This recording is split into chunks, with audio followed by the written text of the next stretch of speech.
Emma and her husband John move into an old house named Willow House in a small town. The house is large and charming but has been vacant for decades. As they unpack, Emma finds a strange old locket in the attic. She decides to keep it, thinking it's a piece of history. That night, Emma wakes up to soft whispering and faint footsteps. She dismisses it as the house settling. However, when she looks out the window, she sees a shadowy figure standing in the garden, staring up at her. She turns to wake John, but the figure is gone when she looks back. The next day, Emma explores the house and hears whispers in the hallway. She follows the sound to a locked door. Determined to find out what's behind it, she searches for the key but can't find it. The whispers continue, growing louder each time she passes the hallway. Emma decides to examine the locket more closely. She finds a hidden compartment inside it, containing a small, faded photograph of a young woman and a child. On the back, there's a note that reads, "Find me." Emma is now convinced that the locket is connected to the whispers. That night, Emma hears the whispers again and follows them to the locked door. To her surprise, the door is now ajar. She enters and finds a hidden room filled with old toys and a large, cracked mirror. In the mirror, she sees the young woman from the photograph standing behind her. Emma learns from the ghost that her name is Lily, and she was separated from her child years ago. Lily's spirit has been trapped in the house, searching for her lost child. Emma promises to help Lily find peace. Emma researches the house's history and discovers that Lily's child was taken to an orphanage nearby. She finds records showing that the child, named Sarah, was adopted but never knew about Lily. Emma tracks down Sarah, now an elderly woman, and brings her to the house. Emma brings Sarah to the hidden room. As soon as they enter, Lily's spirit appears. Sarah recognizes her mother, and they share a tearful reunion. Lily's spirit finally finds peace and begins to fade away, smiling at Emma gratefully. With Lily's spirit at peace, the house feels lighter. The strange occurrences stop, and Emma and John feel a sense of calm in their home. Emma keeps the locket as a reminder of Lily's story and the bond they formed. Months later, Emma and John enjoy their now peaceful home.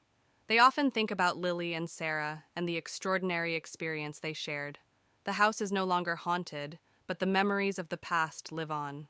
On a foggy evening, 4 friends, Jess, Ryan, Maya, and Ethan, arrive at Blackwood Manor, an imposing mansion nestled deep within the woods. The moon casts an eerie glow over the ivy-covered walls as they approach, their footsteps muffled by the dense fog. Jess shivers, feeling a chill run down her spine. With a creak, the massive oak doors of Blackwood Manor swing open, revealing a dimly lit entryway. Cobwebs cling to the high ceiling, and dust dances in the beams of their flashlights as they cautiously step inside. The air is heavy with the scent of age and decay, sending shivers down their spines.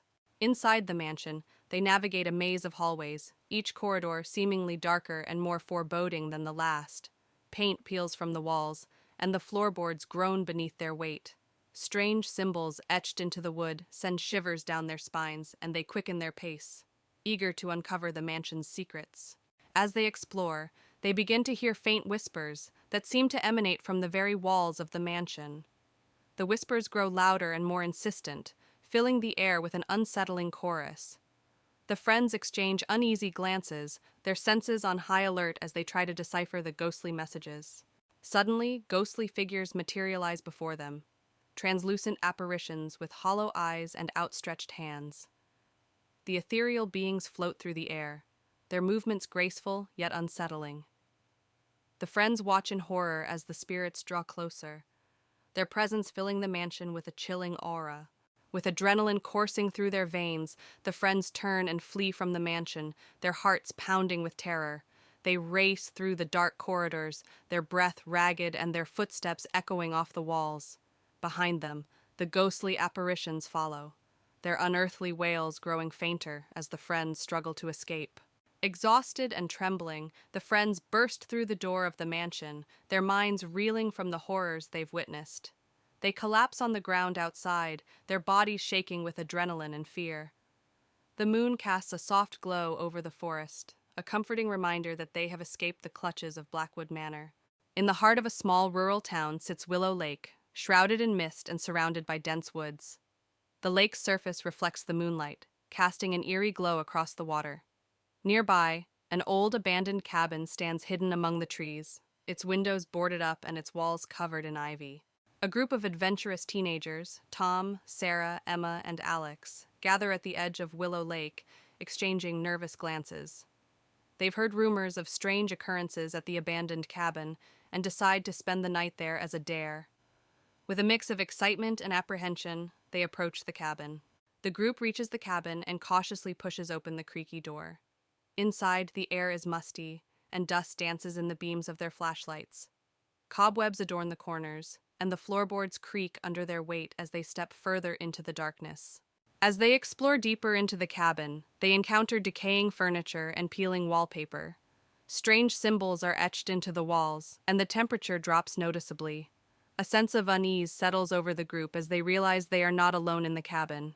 Suddenly, a chilling wind sweeps through the cabin, extinguishing their flashlights. In the darkness, they hear whispers and footsteps, echoing from all directions. Panic sets in as a ghostly figure materializes before them, its eyes glowing with malevolent intent. With terror driving them, the teenagers flee from the cabin, their screams echoing through the woods. They stumble blindly through the darkness, their hearts pounding in their chests.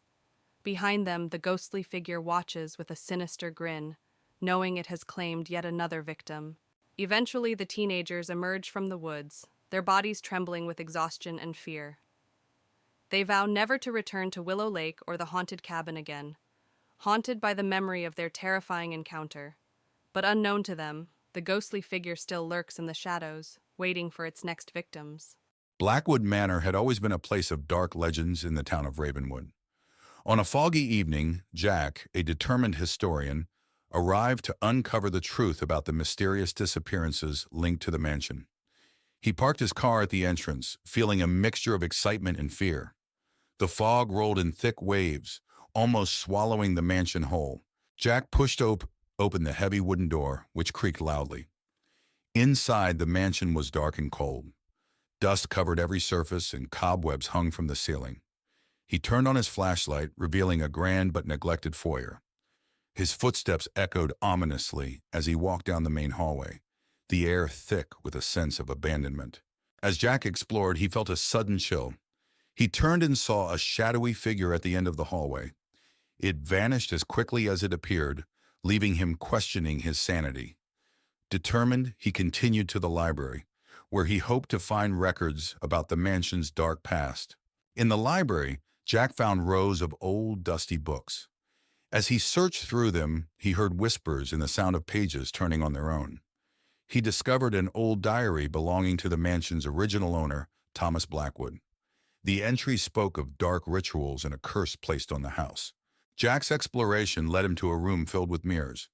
As he walked through, his reflection seemed to move on its own, eyes following him with an unsettling intensity. One mirror in particular drew his attention. In it, he saw the ghostly figure of a woman crying, her eyes pleading for help. He reached out, but the image disappeared. Jack discovered a hidden door behind a tattered curtain in the study. He descended the creaky stairs into a dark basement. The room was filled with strange symbols painted on the walls and old dusty books on a table. He found a journal detailing dark rituals and a curse placed on the house by its original owner, Thomas Blackwood.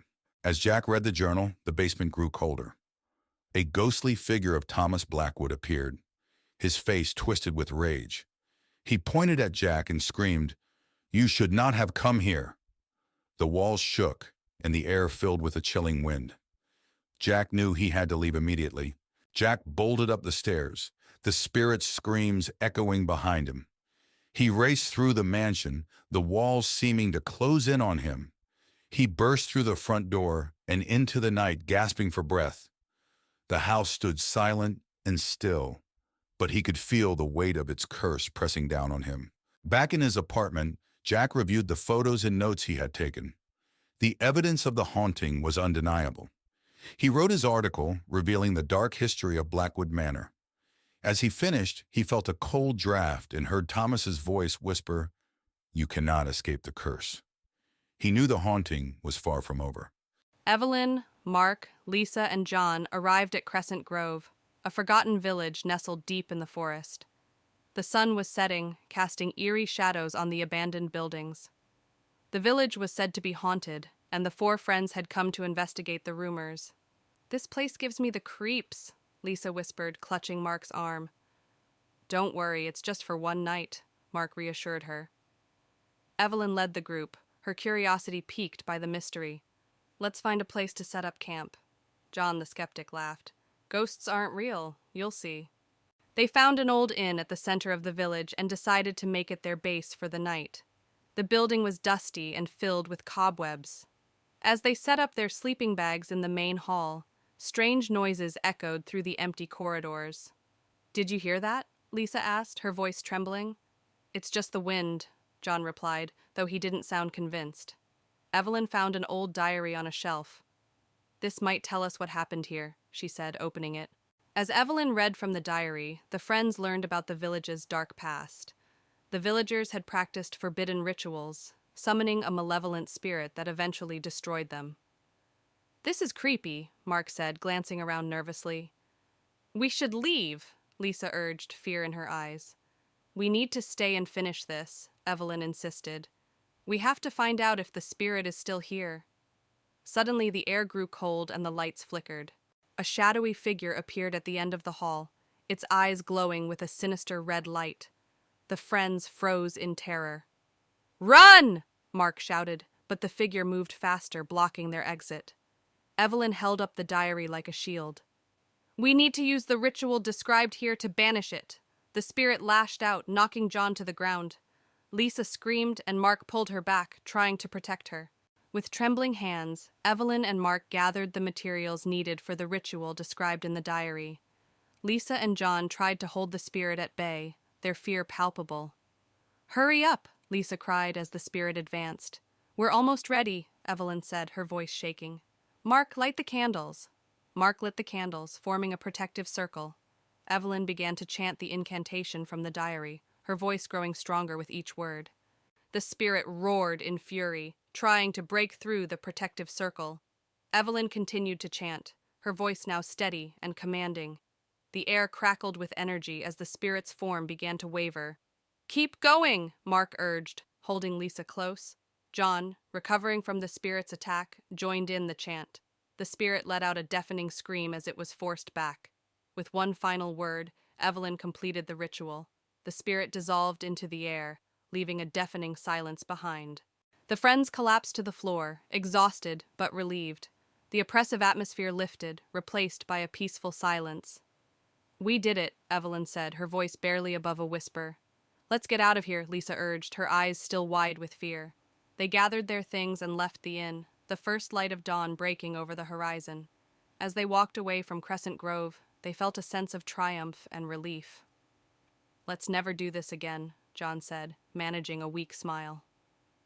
As they walked away from the village, the sun rose higher, casting a warm glow over the forest. The village behind them was now just a distant memory, a place they would never forget but never return to. "Let's make a pact," Evelyn said, stopping to look at her friends. "We never speak of this again." "Agreed," Mark, Lisa, and John said in unison. They walked on, the past behind them and the future ahead, grateful to have survived the haunting of Crescent Grove.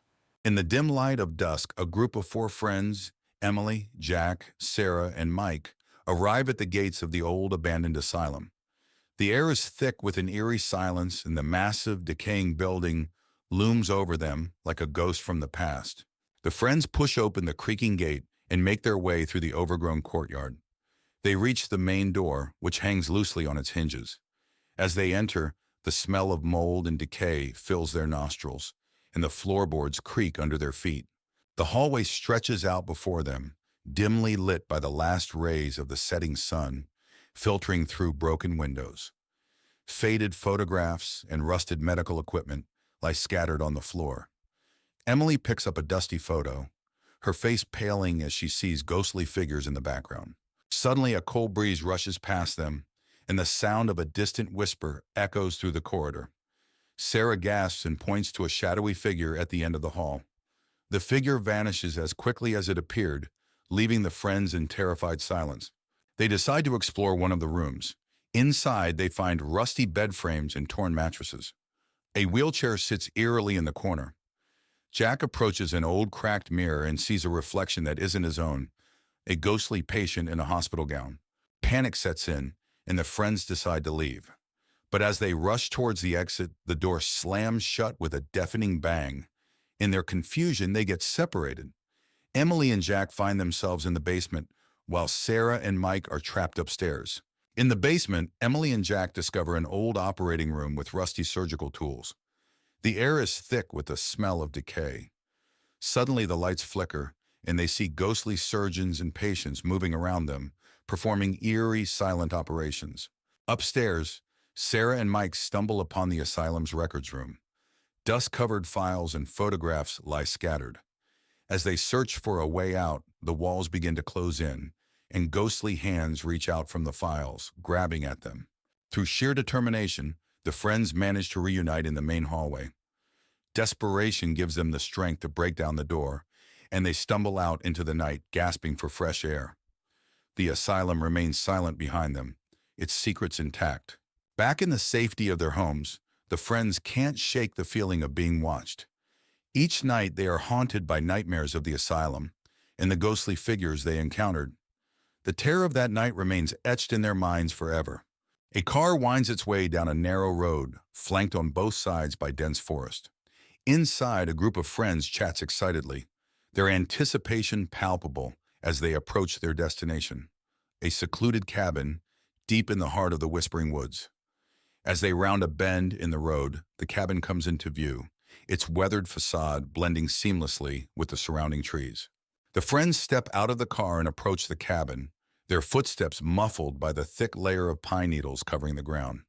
The air is cool and crisp, carrying with it the scent of damp earth and decaying leaves. They unlock the door and step inside, their excitement mounting as they take in their surroundings. The cozy fireplace, the rustic furniture, the promise of a weekend filled with laughter and adventure. The next day, the friends set out on a hike through the Whispering Woods, eager to explore their surroundings. They follow a narrow trail that winds its way through the dense forest, the canopy overhead casting dappled shadows on the forest floor. As they walk, they hear the faint sound of whispering in the distance, but they dismiss it as nothing more than the wind rustling through the trees. As they hike deeper into the woods, the friends stumble upon an abandoned clearing, a forgotten relic of a bygone era. The grass is overgrown, and the remains of a crumbling stone structure lie scattered among the trees.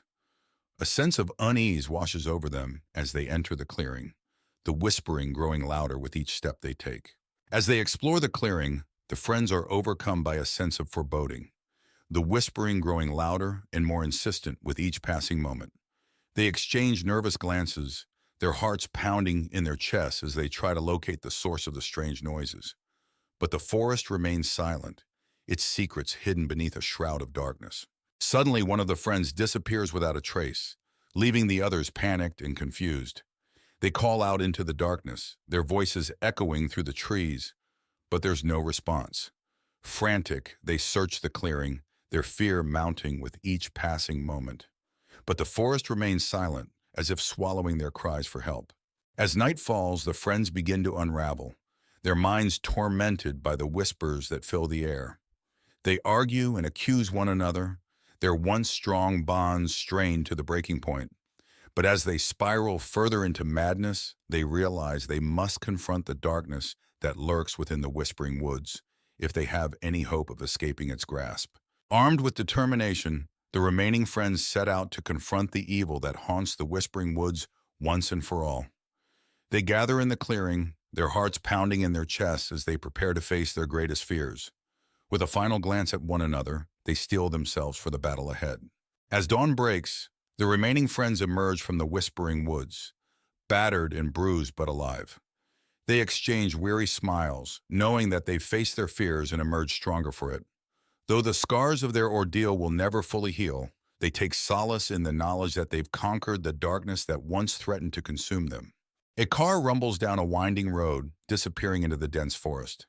Inside, a group of friends chats nervously, excitement tinged with apprehension evident in their voices. They've heard the stories about Willow Grove, an abandoned village rumored to be haunted, but they've come seeking adventure.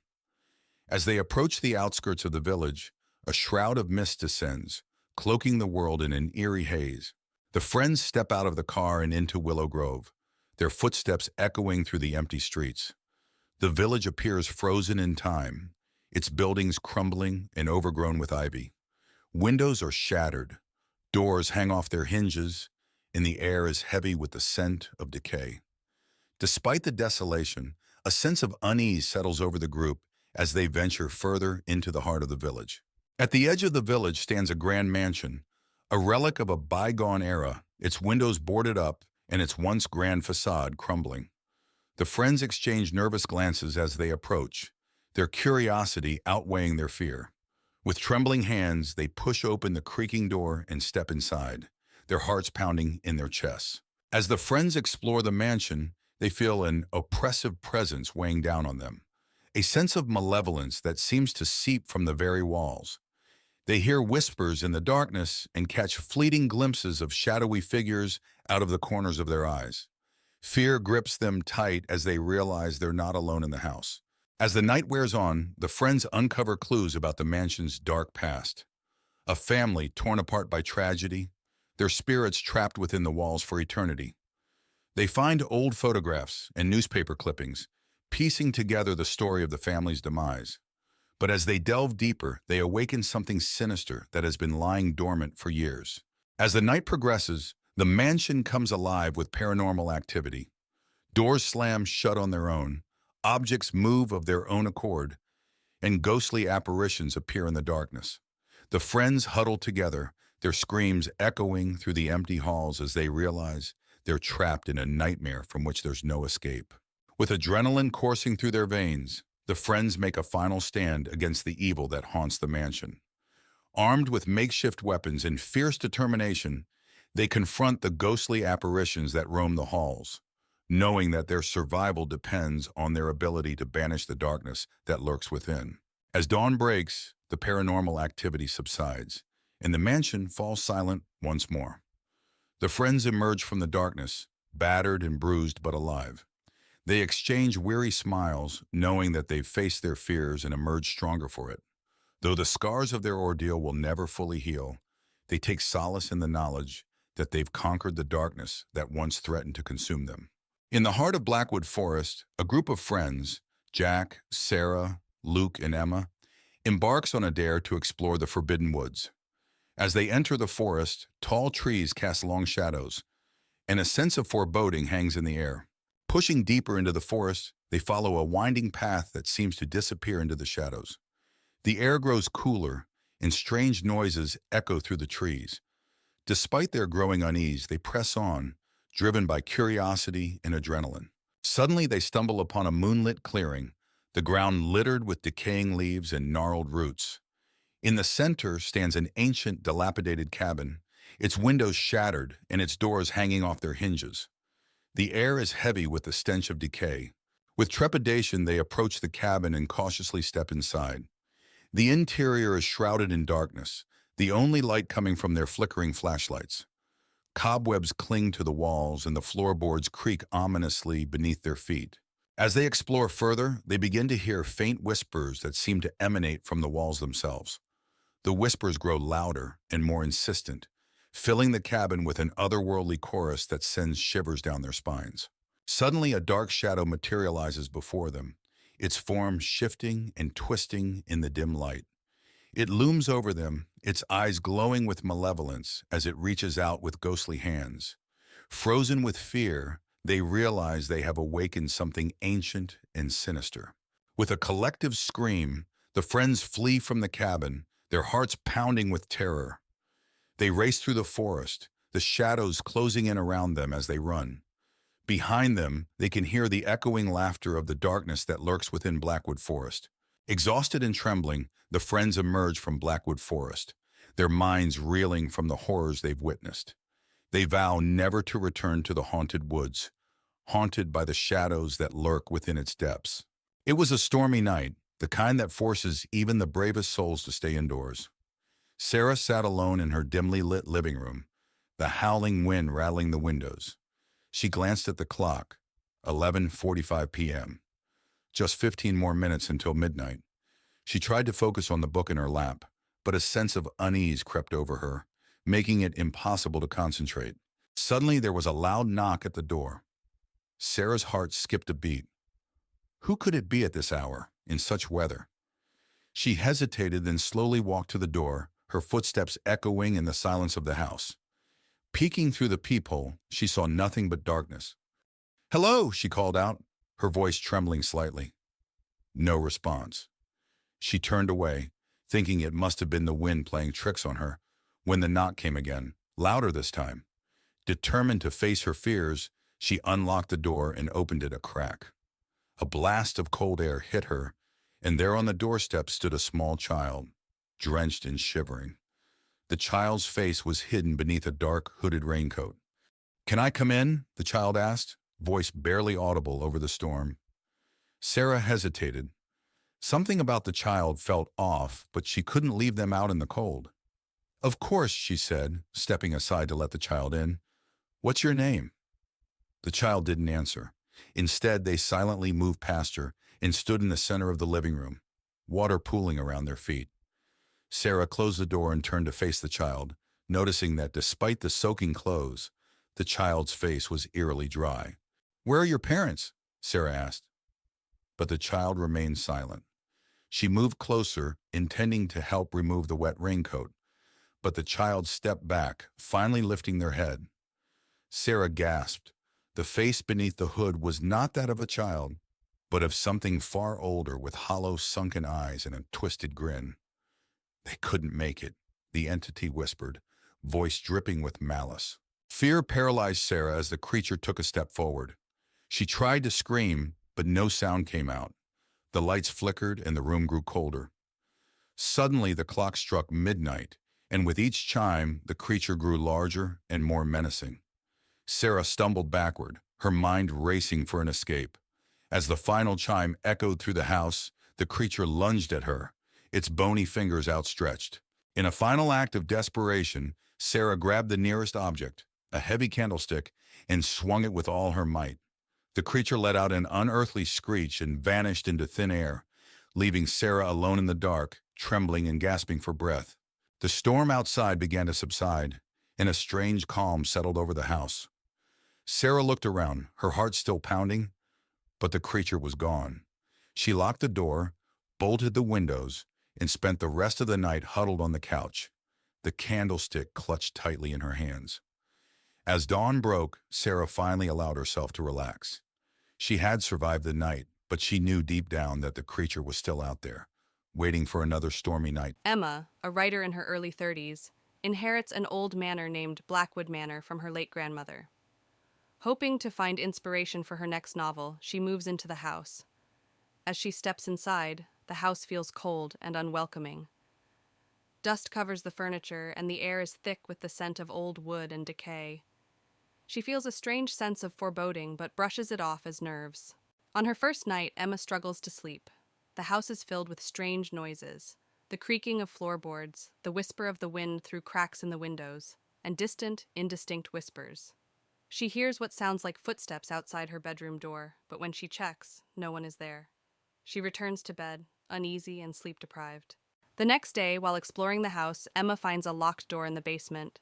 Curious, she searches the house and eventually finds an old rusty key hidden in a drawer. She uses the key to unlock the door and discovers a small room with old, forgotten belongings, including a dusty mirror covered with a cloth.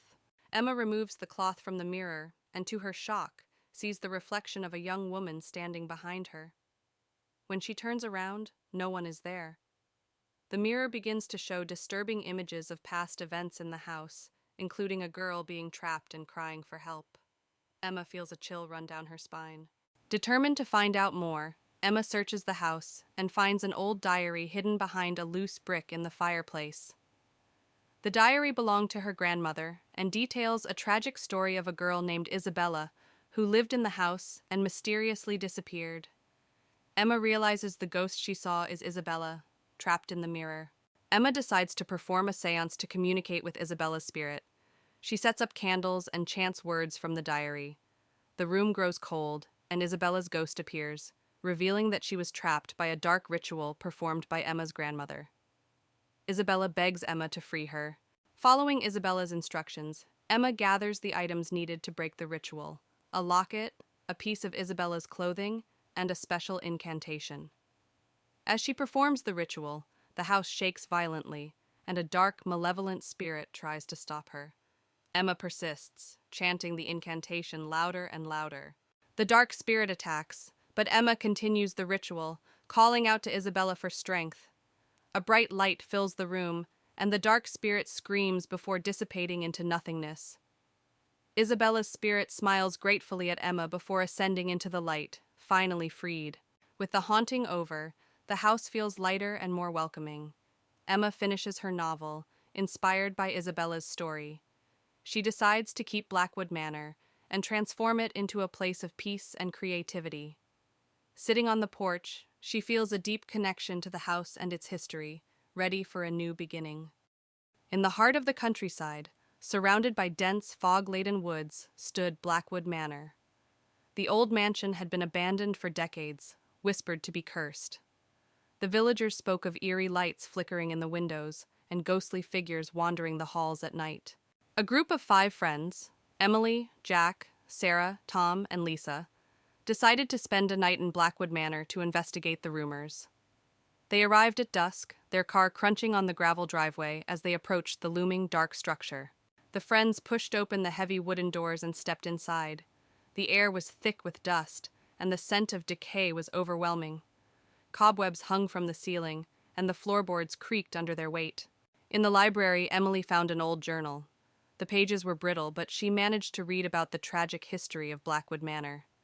It was once home to the Blackwood family, who mysteriously vanished one night, leaving behind a curse. As night fell, strange things began to happen. Lisa felt a cold hand brush against her back, but when she turned, no one was there. Jack heard whispering voices calling his name from the dark corners of the house. Desperate for answers, Sarah suggested a séance. They gathered in the parlor, holding hands around a makeshift altar. As Sarah chanted, the candles flickered, and a cold breeze swept through the room. Suddenly, a ghostly figure appeared, its face twisted in anguish. The spirit of the youngest Blackwood child revealed that the family was murdered by a jealous relative who then cursed the house. The child's spirit pleaded for help to break the curse and set them free.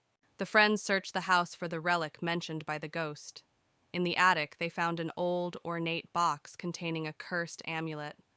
As they touched it, the air grew colder, and the house seemed to groan around them.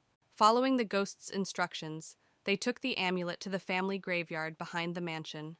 They placed it on the Blackwood family grave and recited the incantation.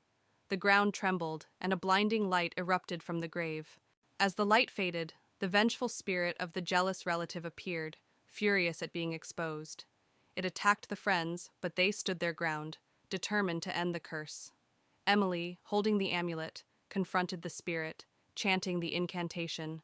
With a final, anguished scream, the spirit dissolved into the night. The air grew still, and the oppressive feeling lifted. The ghosts of the Blackwood family appeared, smiling gratefully before fading away. The curse was broken. As dawn broke, the friends left Blackwood Manor, forever changed by their experience. The house, no longer shrouded in darkness, stood silent and peaceful.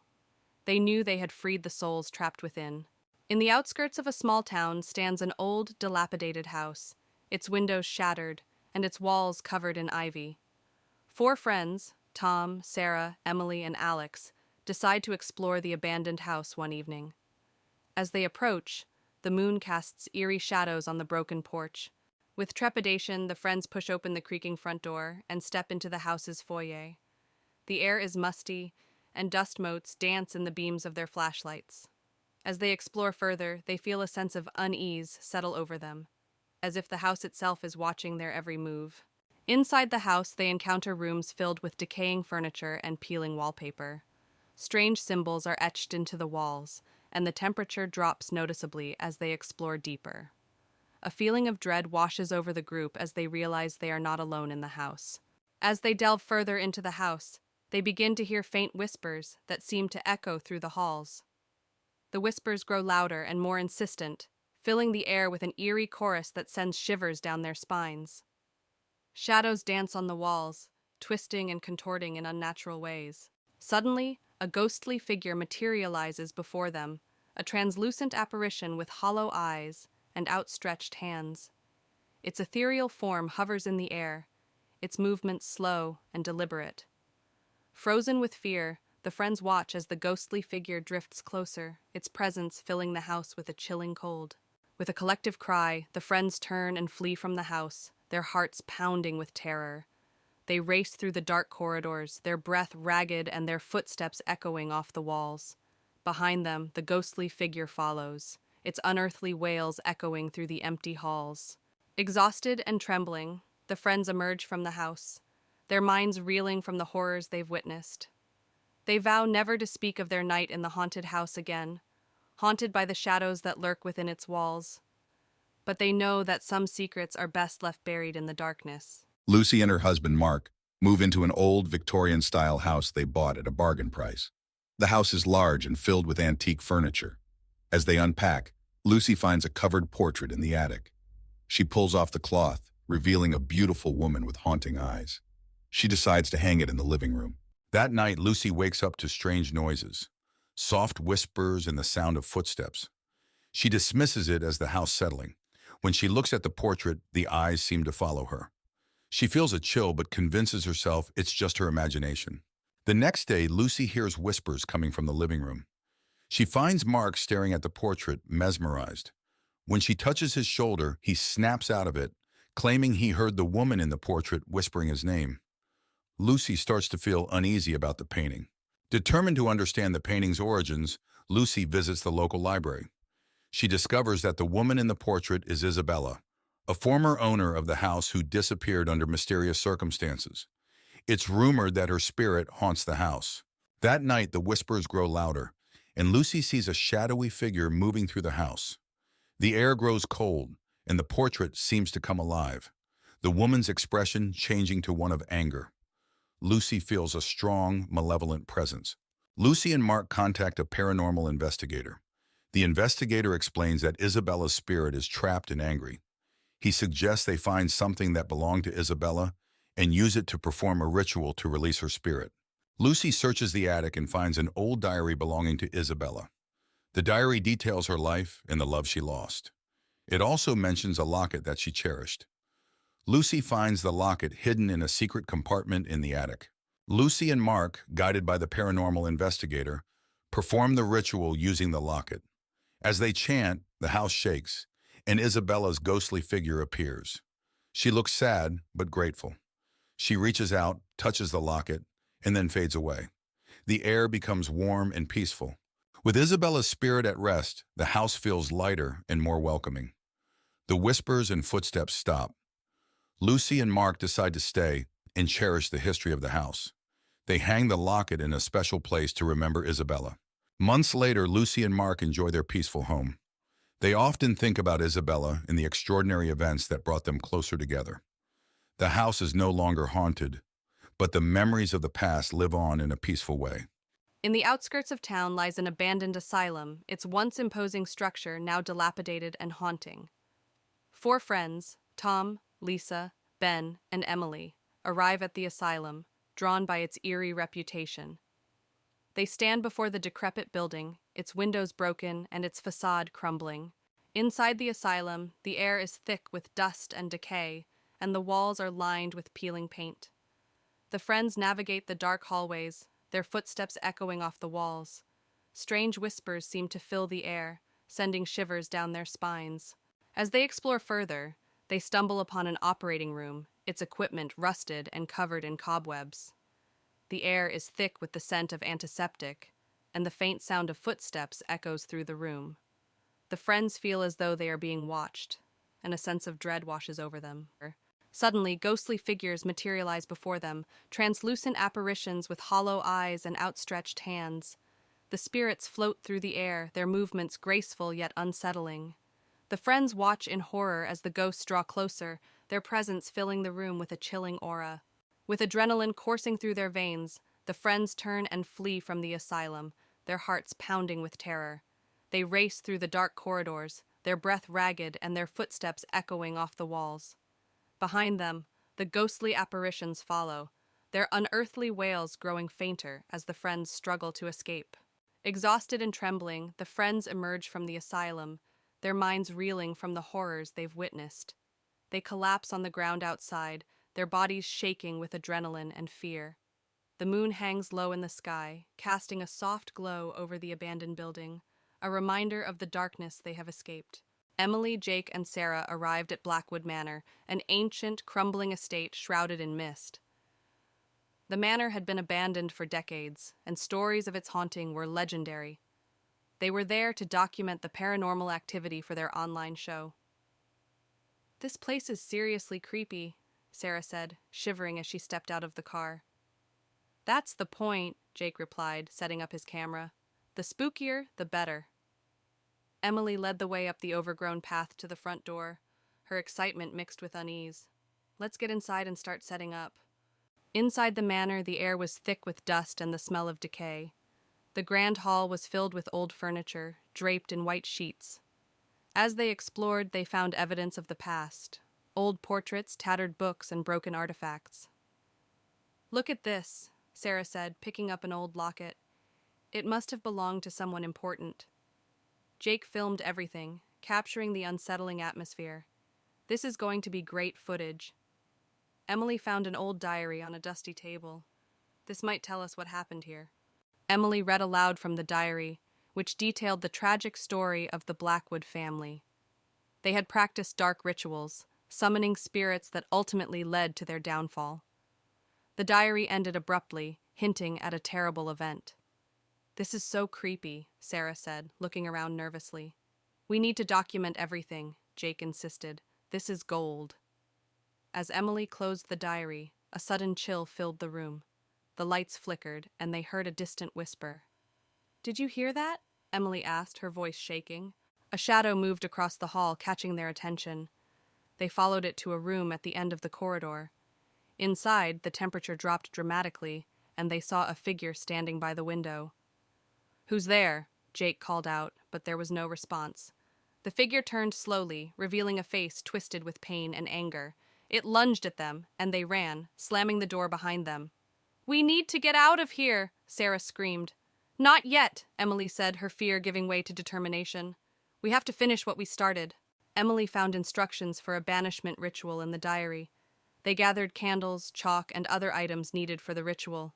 The air was thick with tension as they worked quickly, knowing the spirit could return at any moment. "Are you sure this will work?" Jake asked, lighting the candles. "It has to," Emily replied, drawing a circle on the floor. "We don't have any other choice." Sarah stood guard, her eyes darting around the room. "Hurry up. I don't want to be here any longer than we have to." As they began the ritual, the spirit returned, more furious than before. It howled and thrashed against the invisible barrier created by the circle. Emily chanted the incantation from the diary, her voice growing stronger with each word. "Keep it away from us," Sarah yelled, clutching a candle. "We're almost there," Emily shouted back, her focus unwavering. The spirit's form began to waver and dissolve as the ritual reached its climax. With one final desperate scream, it vanished into thin air. The friends collapsed to the floor, exhausted but relieved. The oppressive atmosphere lifted, replaced by a peaceful silence. "We did it," Emily said, her voice barely above a whisper. "Let's get out of here," Sarah urged, her eyes still wide with fear. They gathered their things and left the manor, the first light of dawn breaking over the horizon. As they walked away from Blackwood Manor, they felt a sense of triumph and relief. "Let's never do this again," Jake said, managing a weak smile. As they walked away from the manor, the sun rose higher, casting a warm glow over the forest. The manor behind them was now just a distant memory, a place they would never forget but never return to. "Let's make a pact," Emily said, stopping to look at her friends. "We never speak of this again." "Agreed," Jake and Sarah said in unison. They walked on, the past behind them and the future ahead, grateful to have survived the haunting of Blackwood Manor. Greystone Mansion had always been shrouded in mystery in the town of Pine Hill. On a cold, foggy evening, Sarah, an enthusiastic journalist, arrived to investigate the rumors of hauntings for her upcoming article. She parked her car near the gate, feeling a shiver of excitement mixed with dread. The mansion loomed large and foreboding in the mist. Sarah pushed open the heavy wooden door, which creaked loudly. Inside, the mansion was dark and cold, the air thick with dust. She turned on her flashlight, revealing a grand but decayed foyer. Her footsteps echoed ominously as she ventured deeper into the mansion, feeling a growing sense of unease. As Sarah explored the mansion, she felt a sudden chill. She turned and saw a shadowy figure at the end of the hallway. It vanished as quickly as it appeared, leaving her questioning her sanity. Determined, she continued to the library, where she hoped to find records about the mansion's dark past. In the library, Sarah found rows of old, dusty books. As she searched through them, she heard whispers and the sound of pages turning on their own. She discovered an old diary belonging to the mansion's original owner, Lord Greystone. The entry spoke of dark rituals and a curse placed on the house. Sarah's exploration led her to a room filled with mirrors. As she walked through, her reflection seemed to move on its own, eyes following her with an unsettling intensity. One mirror in particular drew her attention. In it, she saw the ghostly figure of a woman crying, her eyes pleading for help. She reached out, but the image disappeared. Sarah discovered a hidden door behind a tattered curtain in the study. She descended the creaky stairs into a dark basement. The room was filled with strange symbols painted on the walls and old dusty books on a table. She found a journal detailing dark rituals and a curse placed on the house by its original owner, Lord Greystone. As Sarah read the journal, the basement grew colder. A ghostly figure of Lord Greystone appeared, his face twisted with rage. He pointed at Sarah and screamed, "You should not have come here!" The walls shook, and the air filled with a chilling wind. Sarah knew she had to leave immediately. Sarah bolted up the stairs, the spirit's screams echoing behind her. She raced through the mansion, the walls seeming to close in on her. She burst through the front door and into the night, gasping for breath. The house stood silent and still, but she could feel the weight of its curse pressing down on her. Back in her apartment, Sarah reviewed the photos and notes she had taken. The evidence of the haunting was undeniable. She wrote her article, revealing the dark history of Greystone Mansion. As she finished, she felt a cold draft and heard Lord Greystone's voice whisper, "You cannot escape the curse." She knew the haunting was far from over. As the sun sets, casting a crimson glow over the horizon, an imposing mansion stands silent and forsaken. Its once grand facade now weathered and covered in ivy, the mansion casts eerie shadows across the overgrown lawn, hinting at the secrets it holds within. In the neglected garden surrounding the mansion, tangled bushes and wilted flowers paint a haunting picture. Moonlight filters through the twisted branches of the trees, casting an ethereal glow upon patches of the eerie landscape, where shadows seem to dance in silent reverie. On the grand front porch of the mansion, once a beacon of opulence, now lies cracked and crumbling under the weight of time. Moonlight casts long shadows across the faded steps, adding to the sense of abandonment that permeates the air. Within the mansion's foyer, the dim light of dusty chandeliers flickers weakly, casting eerie shadows upon the tattered wallpaper. Moonlight filters through broken windows, illuminating cobweb-covered furniture that sits frozen in time, a silent witness to the mansion's descent into decay. In the cavernous ballroom of the mansion, the once glamorous dance floor now rots beneath neglect. Faded tapestries hang from the walls like forgotten memories, while moonlight streams through cracked skylights, casting ghostly patterns upon the abandoned space, as if the echoes of bygone celebrations still linger in the air. Within the mansion's library, the scent of dust hangs heavy in the air, mingling with the musty aroma of aging books. Tattered armchairs sit among shelves of ancient tomes, while moonlight filters through stained glass windows, casting colorful shadows upon the worn carpet that bears the weight of forgotten knowledge.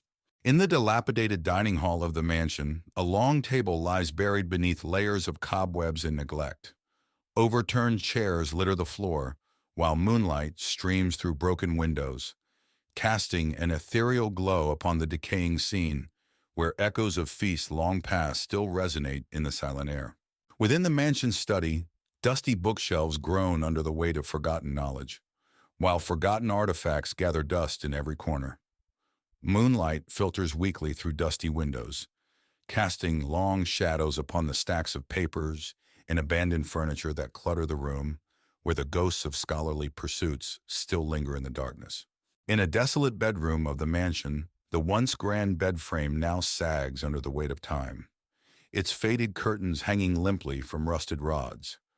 Moonlight filters weakly through cracked windows, casting eerie shadows upon the peeling walls, where whispers of dreams long forgotten still echo in the silent night.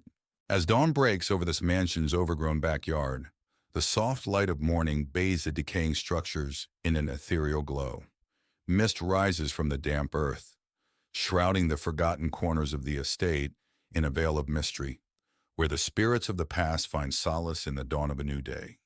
Emily, a young historian, inherits the infamous Blackwood mansion from her estranged great-uncle. Accompanied by her friends Jack and Lucy, she arrives on a stormy evening, the rain pouring down as they make their way through the overgrown driveway. The mansion looms before them, dark and foreboding. "Are you sure about this, Emily?" Jack asks, his voice barely audible over the howling wind. "We need to know what he left behind," Emily replies, gripping the ancient key tightly.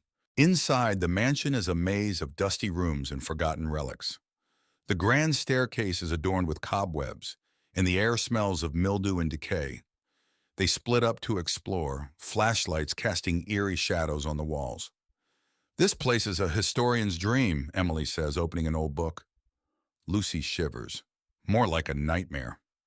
Jack finds a locked door in the basement. "Hey, I think I found something." After breaking the lock, they enter a hidden room filled with strange artifacts and occult symbols. In the center, there's an altar with a dusty old book and a glowing amulet.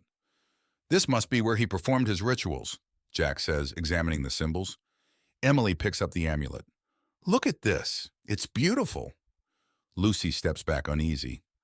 "I don't like this place. We should leave." That night, they decide to stay in the mansion. As they settle in, strange things begin to happen. Doors creak and whispering voices echo through the halls. Emily is awakened by the sound of footsteps in her room. "Who's there?" she whispers, clutching the amulet. A shadowy figure moves in the corner, vanishing when she turns on the light. The next day, Emily and her friends delve into the old book they found. It reveals a dark history of the Blackwood family, including a curse that promises eternal torment to anyone who disturbs the amulet. "This explains the strange occurrences," Emily says, her voice shaking. "We need to put the amulet back." "But where does it go?" Jack asks. The book mentions a secret crypt beneath the mansion. They find the entrance to the crypt hidden beneath a trapdoor in the basement. The air is cold and damp as they descend the stone steps. The crypt is filled with ancient tombs and eerie statues. "This place gives me the creeps," Lucy says, her voice echoing. Emily finds a pedestal with an indentation matching the amulet. "This must be it." As she places the amulet on the pedestal, the ground shakes, and a ghostly figure appears, screaming in rage. That night, the mansion becomes a nightmare. Ghostly apparitions roam the halls and objects move on their own. The friends are terrorized by relentless hauntings. They gather in the living room, trying to come up with a plan. "We need to banish the spirits," Emily says, holding the book of spells. Jack nods. "Let's do it together." They begin the ritual, their voices shaky but determined. As they recite the banishment spell, the apparitions grow more aggressive. The temperature drops and a fierce wind blows through the mansion. The dark figure from before reappears, trying to stop them. "Keep going!" Emily shouts over the chaos. With a final shout, they complete the ritual. The figure screams and dissolves into mist. The wind dies down, and the mansion falls silent. "We did it," Lucy whispers, tears of relief in her eyes. The next morning, the mansion feels different. The oppressive atmosphere is gone, and sunlight streams through the windows. The friends prepare to leave, feeling a sense of accomplishment. "We should document everything," Emily says, looking back at the mansion one last time. Jack nods. "Let's make sure no one else has to go through this." They lock the doors and drive away, leaving Blackwood Mansion and its dark history behind. Back home, life seems to return to normal. But one night, Emily finds the old amulet on her bedside table, even though she left it in the crypt. Her heart races as she picks it up, and the room grows cold. A whispering voice fills the room. You cannot escape the curse. Emily turns to see the dark figure standing behind her, its eyes glowing with malevolence. She screams as the room plunges into darkness. Lena, Mark, and Sarah arrived at Ravenwood House, an old, decrepit mansion that had been abandoned for years. The house stood at the end of a lonely road, surrounded by thick, twisted trees. They were there to investigate the rumored hauntings for their paranormal blog. "This place is giving me chills already," Sarah whispered, hugging her coat tighter. "Perfect for our blog," Mark replied, setting up his camera. "Let's capture some real scares." Lena pushed open the heavy wooden door, which creaked loudly. "Let's go in and set up. The sooner we start, the sooner we can leave." Inside, the house was dark and filled with the smell of mold and dust. Cobwebs hung from the ceiling, and old furniture was scattered about. As they explored, they found old portraits on the walls, books with yellowed pages, and broken trinkets. "Look at this," Mark said, picking up a dusty photograph of a family. "They must have lived here a long time ago." Lena shivered. "It feels like they're still watching us." Sarah glanced nervously at the dark corners. "Let's just get the footage and get out of here." Lena found an old leather-bound journal on a table covered in dust. She opened it carefully and started reading aloud. The journal belonged to the house's previous owner, detailing strange occurrences and sightings of a ghostly figure. "Listen to this," Lena said, her voice trembling. "The owner saw a woman in white every night standing by the window." Sarah hugged herself. "That's creepy. What happened to them?" Lena turned the pages. "It just stops. No explanation." Mark filmed Lena reading. "This is exactly what we need. Keep going." As they continued exploring, the temperature in the room suddenly dropped. They saw a figure in a white dress standing at the end of the hallway. The figure's face was obscured by shadows, but they could feel its eyes on them. "Do you see that?" Mark whispered, his camera shaking. "Yes," Sarah replied, her voice barely audible. "Let's get out of here." The figure started moving towards them. They ran, slamming a door behind them. "We have to leave," Sarah insisted, her eyes wide with fear. "Not yet," Lena said, determined. "We need to find out what's really happening here." Lena found another entry in the journal that described a ritual to banish the spirit. They needed to gather candles, salt, and a mirror. The tension was palpable as they worked quickly, knowing the spirit could return any moment. "Are you sure this will work?" Mark asked, placing candles around the room. "It has to," Lena replied, pouring salt in a circle. "We don't have any other choice." Sarah held the mirror, her hands shaking. "Just hurry." As they began the ritual, the spirit returned, more menacing than before. It howled and thrashed against the barrier created by the salt circle. Lena chanted the incantation from the journal, her voice growing stronger with each word. "Keep it away from us!" Sarah shouted, clutching the mirror tightly. "We're almost there!" Lena yelled, her focus unbroken. The spirit's form began to waver and dissolve as the ritual reached its climax. With a final, desperate scream, it vanished into thin air. They collapsed to the floor, exhausted but relieved. The oppressive atmosphere lifted, replaced by an eerie calm. "We did it," Lena said, her voice barely a whisper. "Let's get out of here," Sarah urged, her eyes still wide with fear. They gathered their equipment and left the house, the first light of dawn breaking over the horizon. As they walked away, they felt a sense of triumph and relief. "Let's never do this again," Mark said, managing a weak smile. As they walked away from the house, the sun rose higher, casting a warm glow over the landscape. The house behind them was now just a distant memory, a place they would never forget but never return to. "Let's make a pact," Lena said, stopping to look at her friends. "We never speak of this again." "Agreed," Mark and Sarah said in unison. They walked on, leaving the haunted Ravenwood house behind, grateful to have survived their night of terror. It was a gloomy autumn afternoon when Emma, Liam, and Sarah arrived at Hollow Hill. The old mansion, inherited by Emma from a distant relative, stood isolated atop a hill surrounded by thick leafless trees. The wind howled and the sky was an ominous gray. "This place is huge," Liam said, looking up at the towering structure. "And creepy." Emma nodded, clutching the old rusted key. "Let's get inside before it gets dark." They pushed open the creaky door and stepped into a grand dusty foyer. The air was thick with the smell of decay, and shadows danced in the corners. The interior of the mansion was just as foreboding. Cobwebs draped the chandeliers and the floorboards creaked under their weight. As they explored, they found rooms filled with antique furniture, old portraits, and thick layers of dust. "Look at this," Sarah said, pointing to a large dusty portrait of a stern-looking man. "He must be one of your ancestors, Emma." Emma shivered. "Let's keep looking." In the library, they discovered a collection of ancient books. One particularly old book caught Emma's eye. It was bound in dark leather with a strange symbol on the cover. "This looks interesting," Emma said, opening it carefully. That night, they settled into their rooms. The mansion was eerily silent, with only the sound of the wind outside. As Emma lay in bed, she couldn't shake the feeling of being watched. Suddenly, she heard whispers.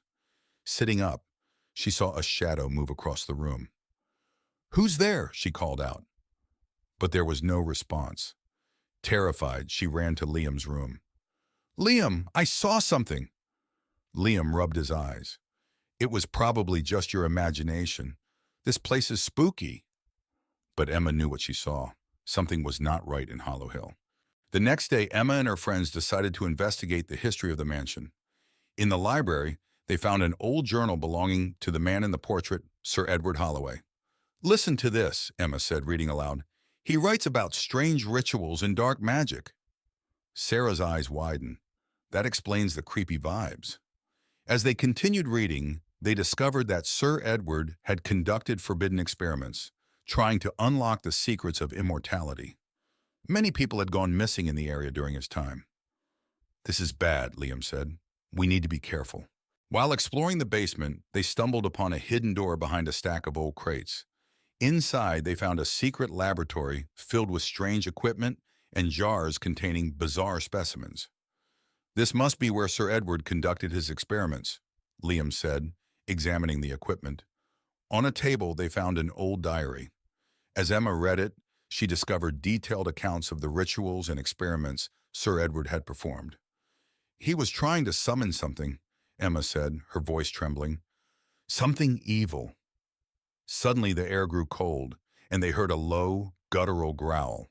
That night, the mansion came alive with supernatural activity.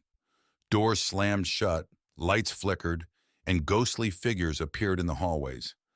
Emma, Liam, and Sarah huddled together, terrified. "We need to get out of here," Sarah said, her voice shaking. But as they tried to leave, the front door wouldn't budge. It was as if the house itself was trapping them inside. "There's no way out," Liam said, panic in his voice. Emma remembered the book she found in the library. "There must be a way to stop this. We need to find the ritual to banish whatever he summoned." Back in the library, Emma frantically searched through the book for the banishment ritual. The ghostly figures grew more aggressive, knocking over furniture and whispering threats. "Here it is," Emma shouted, finding the ritual. As she began to recite the incantation, the room grew colder. A dark, shadowy figure appeared, towering over them. "You cannot banish me," the figure hissed. "This house is mine." Emma's voice wavered, but she continued the ritual. The shadow screamed in rage, its form flickering and destabilizing. "Keep going, Emma," Liam urged. The shadowy figure lunged at them, but a bright light emanated from the book, pushing it back. Emma continued the incantation, her voice gaining strength. "You will not win," the shadow roared, but it was growing weaker. With a final burst of energy, Emma completed the ritual. The shadow screamed one last time before disintegrating into a cloud of dark mist. The mansion shook violently, then fell silent.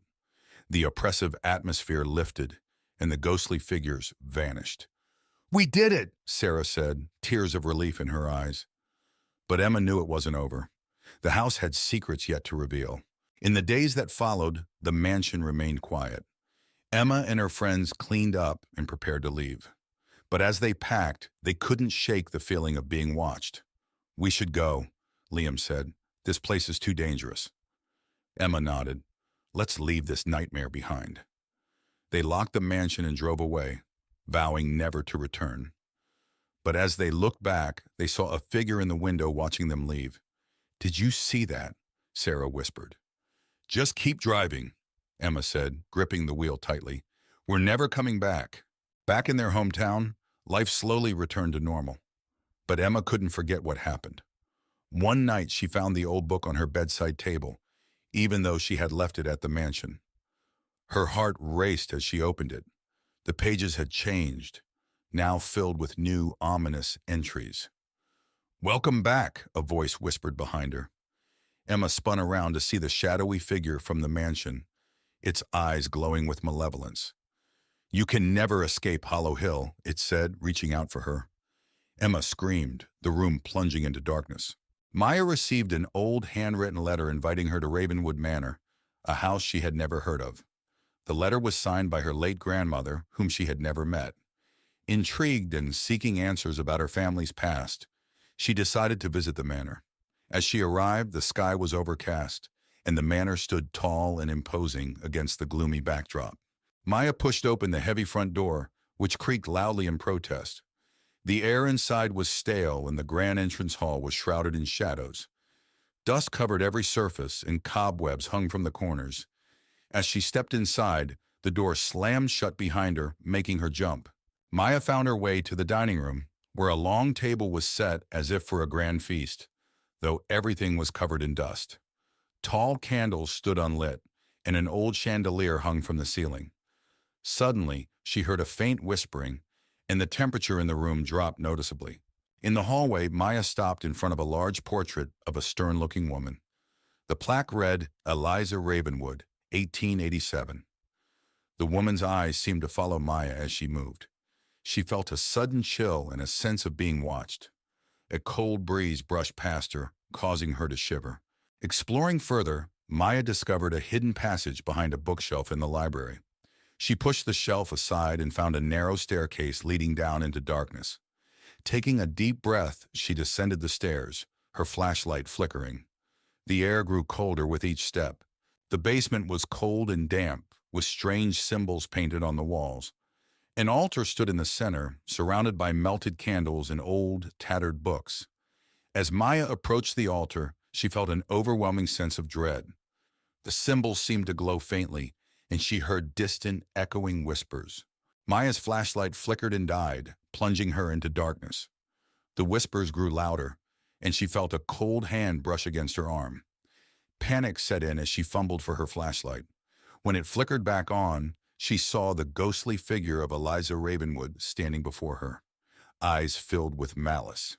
Maya stumbled back, tripping over a loose floorboard and landing hard. The diary she had found earlier slipped from her grasp, landing open on the floor. The pages detailed Eliza Ravenwood's descent into madness and dark rituals meant to bind her spirit to the house.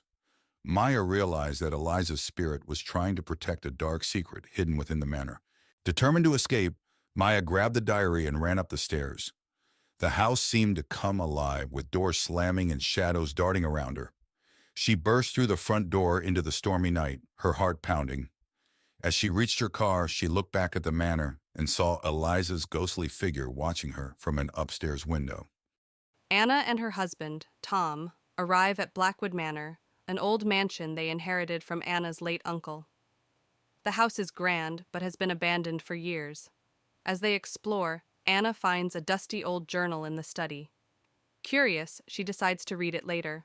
That night, Anna wakes up to strange noises, whispers, and faint footsteps. She dismisses it as the house settling. When she looks out the window, she sees a flickering light in the garden. She turns to wake Tom, but the light disappears when she looks back. The next day, Anna reads the journal. It belonged to her uncle, who wrote about a mysterious figure he saw in the house. The entries become more frantic, describing how the figure tormented him. His last entry warns about a hidden room in the attic. Determined to find the hidden room, Anna and Tom search the attic. They discover a concealed door behind some old furniture. Inside, they find an old nursery filled with dusty toys and a large, cracked mirror. In the mirror, Anna briefly sees a shadowy figure standing behind them. That night, the haunting intensifies. Anna sees the shadowy figure in the mirror again, now clearer and more menacing. The air grows cold, and she hears a chilling whisper saying, "Find my child." Terrified, she realizes the ghost is trying to communicate. Anna tells Tom about her experiences. They decide to seek help from a local historian. The historian tells them about the tragic history of Blackwood Manor, involving a woman named Eleanor, who lost her child and died in despair. Her spirit is believed to haunt the house. Following the historian's advice, Anna and Tom search the garden and find a small, unmarked grave hidden among the overgrowth. They realize it's the grave of Eleanor's child. They decide to perform a simple ritual to give the child a proper burial. Anna and Tom perform the ritual, laying flowers and saying a prayer. As they finish, they see Eleanor's ghost appear, looking peaceful. She silently thanks them before fading away. The air feels warmer, and the oppressive atmosphere lifts. With the ritual complete, the haunting stops. The house feels lighter and more welcoming. Anna and Tom decide to stay, feeling a deep connection to the house and its history. They keep the journal as a reminder of the past they helped lay to rest. Months later, Anna and Tom enjoy their peaceful home. They often think about Eleanor and the child, and are grateful for the experience that brought them closer together and helped them appreciate their new home. The memories of the past live on, but in a peaceful way. In a small town nestled among dense forests stood an old manor, its windows boarded up, and its once grand facade now crumbling. The townsfolk whispered tales of the mansion being haunted, with eerie lights seen flickering in the windows at night. A group of adventurous teenagers, led by Alex, decided to spend the night in the abandoned manor, hoping to debunk the supernatural rumors surrounding it. They arrived just as dusk settled, their excitement tinged with nervousness. As they ventured inside, the air grew colder and the silence thicker. The floorboards creaked beneath their feet as they explored the dimly lit rooms, each filled with dusty furniture covered in white sheets. Strange occurrences began to unfold. Doors slammed shut on their own, whispers echoed through the halls, and ghostly apparitions appeared fleetingly in the corners of their eyes. Alex remained determined to find a rational explanation, but doubt crept into their minds. As midnight approached, the supernatural presence in the manor grew stronger. The teenagers found themselves surrounded by swirling mists and ominous whispers, trapped in a nightmarish labyrinth where reality blurred with the paranormal. With their courage waning, the teenagers made a desperate attempt to escape the malevolent forces that held them captive. Racing through the maze-like corridors, they stumbled upon a hidden passage leading to freedom. As dawn broke, the teenagers emerged from the manor, shaken but alive. They vowed never to return to the cursed place, their encounter with the supernatural etched into their memories forever. 4 friends, Jake, Emily, Noah, and Lily, stood outside an old, abandoned house on a dare. The house was infamous in their town for being haunted, but they decided to spend the night there to prove their bravery. They pushed open the rusty gate and walked to the front door, which creaked loudly as they opened it. Inside, the house was dark and musty, with broken furniture and cobwebs everywhere. In the living room, they saw an old, dusty couch and a broken chandelier. Suddenly, a cold breeze blew through the room, making them shiver. They heard a faint whisper, but couldn't tell where it came from. They decided to explore upstairs. The wooden stairs creaked with every step. At the top, they found a long hallway with several closed doors. They heard a strange scratching sound coming from one of the rooms. They opened the door to the room and saw a rocking chair moving on its own. The temperature dropped suddenly, and they saw the faint outline of a ghostly figure in the corner. The figure whispered, "Leave this place." Panicking, they ran downstairs and found a door leading to the basement. Despite their fear, they decided to investigate. The basement was even colder and darker. They found strange symbols on the walls and old, dusty furniture. In the basement, they heard footsteps behind them. Turning around, they saw the ghostly figure again, now clearer and more menacing. The ghost raised its hand, and the friends felt an icy wind pushing them towards the stairs. Screaming, they ran up the stairs and out of the house, the door slamming shut behind them. They didn't stop running until they were far from the house. They vowed never to return and to never speak of what they had seen. In the fading light of evening, an eerie abandoned manor looms ominously. Its once grand facade is now dilapidated and covered in vines. Surrounding the mansion, overgrown weeds and dead trees seem to claw at the earth, adding to the sense of desolation. The windows, like vacant eyes, gaze out into the encroaching darkness.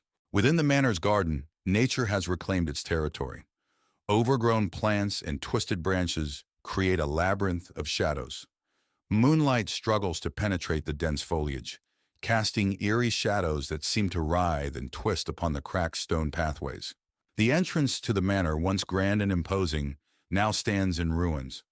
Cracked pillars and a broken staircase lead to a doorway, obscured by darkness.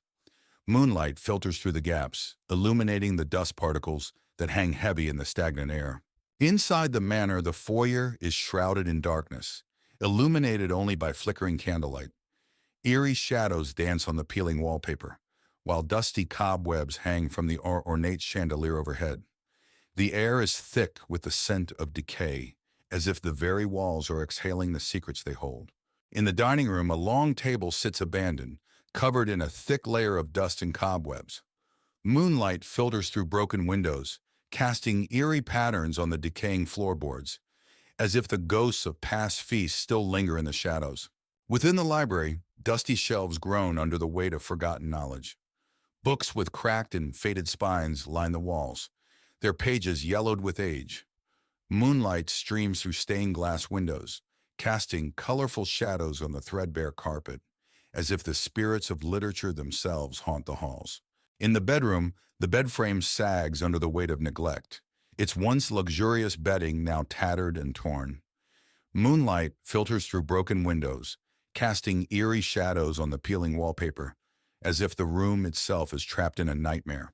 Deep within the bowels of the manor lies the basement, a place of darkness and decay. Rusted pipes line the walls, dripping with moisture, while moonlight filters weakly through a small window, casting eerie shadows on the damp concrete floor, as if the very walls themselves are whispering secrets. Outside, the manor's backyard is engulfed in a raging storm. Lightning splits the sky, illuminating the darkness with its blinding light, while thunder rumbles ominously in the distance. Rain lashes down, turning the earth to mud, as if the very heavens themselves are unleashing their fury upon the forsaken grounds. As dawn breaks, the manor grounds are bathed in the soft light of a new day. The full extent of their decay is revealed in the morning light, as mist rises from the damp earth, shrouding the fours. On a cold, moonlit night, 4 friends, Jake, Emily, Noah, and Lisa, stood at the gate of Blackwood Manor. The mansion was notorious for being haunted. They decided to enter, driven by curiosity and a dare. They pushed open the creaky front door and stepped inside. The foyer was dark and dusty, with cobwebs hanging from the ceiling. Old portraits stared at them from the walls. They moved into the living room, where a grand piano stood in one corner and a large, broken chandelier hung from the ceiling. Suddenly, the piano played a single, haunting note. Everyone froze in fear. Gathering their courage, they climbed the creaky staircase to the second floor. The hallway was long and dark, with several closed doors. They heard faint, eerie whispers, but couldn't tell where they were coming from. They opened one of the doors and found an old nursery. Dusty toys were scattered around, and a rocking chair in the corner started moving on its own. They heard a child's laughter echoing through the room. Panicked, they rushed downstairs and found a door leading to the basement. Despite their fear, they decided to investigate. The basement was even darker and colder. Strange symbols were drawn on the walls, and old furniture was strewn around. In the basement, they heard footsteps behind them. Turning around, they saw the ghostly figure of a woman in a tattered dress. Her hollow eyes stared at them as she whispered, "Leave this place." Screaming, they ran up the stairs and out of the house. The door slammed shut behind them, and they could still hear the ghostly whispers. They vowed never to return to Blackwood Manor. Back at home, the friends sat together, still shaken by their experience. They knew they had encountered something truly terrifying and agreed never to speak of it again.